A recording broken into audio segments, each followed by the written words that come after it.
Hey guys, today I'm going to show you how to use conversation view in Outlook. First of all you have to do is open your Outlook app on your browser or on your, you can say, a Microsoft application. Once the app is opened, all you have to do is open any email of your choice, and then all you have to do is click on view on the top.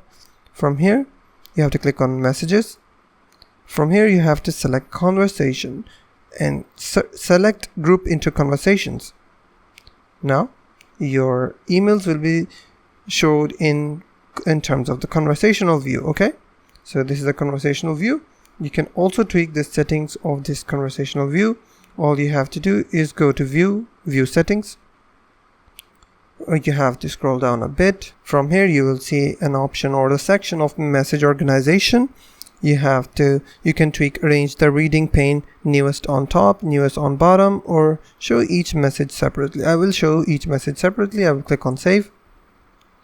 Now let's check if I will click on any email. As you can see, each email is turned into conversational view, and that's how you can use conversation view in Outlook. If you find this video helpful, please hit the like button and don't forget to subscribe.